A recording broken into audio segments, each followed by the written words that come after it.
Hey, so my name is Chris Ansell. I work at Radical Entertainment. We're working on Prototype 2. I'm the Director of Studio Communications, and we're here at Comic-Con having an absolute blast showing off Prototype 2. Okay, can you just tell us a little bit about the story of Prototype 2 for those who might not know? Yeah, so Prototype 2 picks up 14 months after where Prototype 1 left off. Alex Mercer has gone into hiding, and he's really now completely, gone to the dark side. He's really the Darth Vader of our game. And so we wanted to have a really cool plot where the idea was in the first game, you would build Alex Mercer up to an incredible amount of power, and in the second game, the question is, can you bring him down? Can you bring the devil down? He's now gone all the way to the evil scale of things. And so we have a whole new character called James Heller, who really has some amazing new abilities that we're showing off today at Comic-Con. He basically has a human sonar pulse. He has a tentacle. He basically can shoot tendrils out of his arm, webbing up entire intersections, helicopters, like linking them to cars and smashing them together. He's extremely powerful. And the challenge is, can you bring down Alex Mercer? Was there ever any talk, I'm not sure if the game is capable of this, of bringing in whatever your Alex Mercer did in Prototype into Prototype 2, or is it a pre-made Alex Mercer this time around? It's going to be, basically we want the player to really customize their prototype, and so that my prototype feels different from yours. And so what we did is we really went through and researched from Prototype 1 what everyone's favorite weapons were.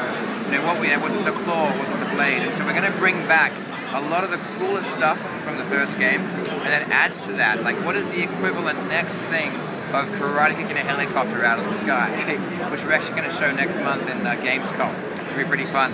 So we wanted to have it, that the player really customize their character. We have a whole mutation system. We have a number of slots that you can basically push in various changes to your character, and so that you really feel like that it's you growing your own prototype, and that when you beat a mission, it was because of your own unique combination of powers in the character. Can you talk a bit about the different gameplay modes that will be available? Are they the same that were in Prototype, or have you changed it up for the same? Yeah, we've got some stuff that we haven't announced yet in terms of some extra ways to play the game, and it's really, really cool. But for now, basically, we're focusing on a major single-player experience. Again, the whole goal of our game is to make a bigger, better product. We love the first game. We sold over 2 million copies. We've got a huge fan base who are dying for more. And so our goal is to make the best possible sequel we can. I personally loved the first game. Oh, awesome. The gameplay was awesome. Held a lot of promise. But there was the complaint out there that Alex wasn't very proactive. He was getting a lot of orders from a lot of different people. Right. Is James going to be more assertive of a character? Very much so. That was actually one of our key things we wanted to address in having a new character. Alex Mercer was cool. He had the hoodie. He kicked a lot of ass. But in the missions, he would often take orders from his sister and his ex-girlfriend. I don't know about you guys, but I can get that every day in real life. Right? So I want to really create, the team wants to make an ultimate power fantasy, and that means choosing your own missions, finding your own targets, getting your own clues. And so Heller actually has this hunting ability. It's like a human submarine sonar pulse, and he sends out through the world. You can do it when you're running, when you're gliding, and so you can find your own targets with this hunting technology. And so it's a whole new way that the player can drive their own way through the story and not be simply told what to do next. And so absolutely, it's a huge part of the improvement for P2. And just addressing one other tiny complaint for the first one, a lot of the missions were very similar to each other. Very, go here, kill random NPC X, go here, get this item, kill this many monsters. Will we see a much wider variety of mission structures in this? Yeah, we're really trying to bring a huge amount more variety from the game. The nice thing when you release a first game, the awesome thing is the team can now really dissect it and look at the reviews, and we love reading all the feedback on Facebook and on the forums. And that was a key thing we wanted to really sharpen up and improve, is get a wider variety of mission types. We've got a whole bunch of side quest content alone, like things like field ops, black box finds, ways to actually get into underground layers and clear them out as an entire collectible system. So we wanted to really make sure that the variety was there this time, that you had a character whose motivations you could get behind as well, and that you really felt like you were in control of the combat. So the combat was always fun and engaging, and you weren't being constantly rushed from all sides, but you still had that intensity, but you could control things better. So it's a huge part of our focus. So given Heller's background as being a military soldier, is there any changes to the ranged combat system that aren't, don't have to do with his powers necessarily, but have to do with technology?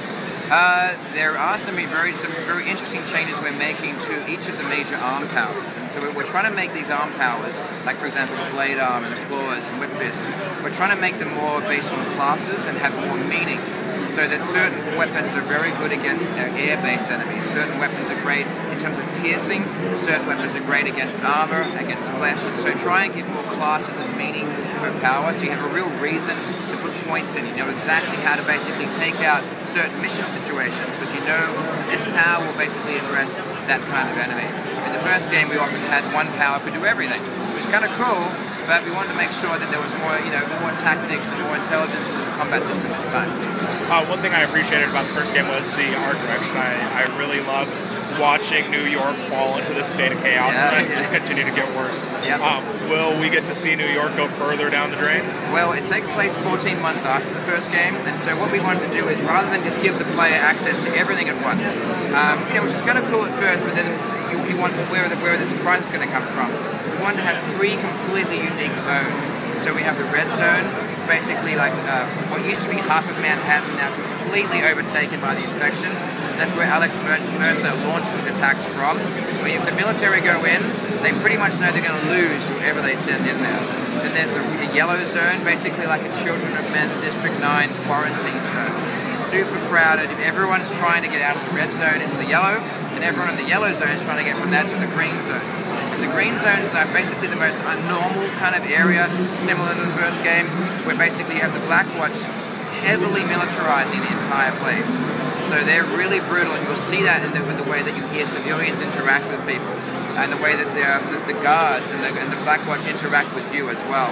And so we want to have 3 very unique zones, so the player is always sort of looking to the horizon, going, I want to go over there. And that'll be sort of mission on mission for you to progress from zone to zone. So that was a huge part of the focus, was to make sure we could really amp the graphics up, really improve the graphics, have a better camera so we can celebrate those cool moments in these new worlds. Now, while this is going to be, a personal story of James hunting down Alex, right? Will we get to see or feel the ramifications of what's happened in New York throughout the rest of the world? Is the mythology going to be expanded at all? It will, in ways that really reflect back to the main story that I can't go into. But in terms of like, if you bring a building down, for example, will it stay down? Like, that's not really the focus of Prototype, at all. We're a different kind of game. It really is about you and your own personal quest. But we want to make sure that you also make your own impression on the city.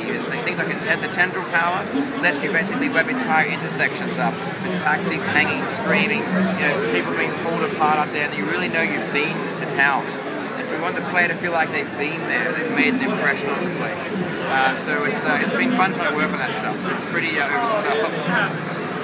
Is there any more info about multiplayer gaming that you could tell us? It's a single-player game. We had a decision to make. Do we split the team's focus and kind of have a half-okay single-player, a half-okay multiplayer, when everyone's really playing Call of Duty the next day? And the goal for us was to make the very best possible open-world game we could, and really deliver on bigger, better for the sequel. So that's basically our entire focus is on single-player. But we have some cool secrets in terms of new features and stuff that we're going to be revealing over the next few months. It'll be really fun to actually get out there and see the reactions to these features. There's a lot of fan service coming. Well, thank you very much for answering our questions. Wonderful. It was a pleasure. Thank you, guys.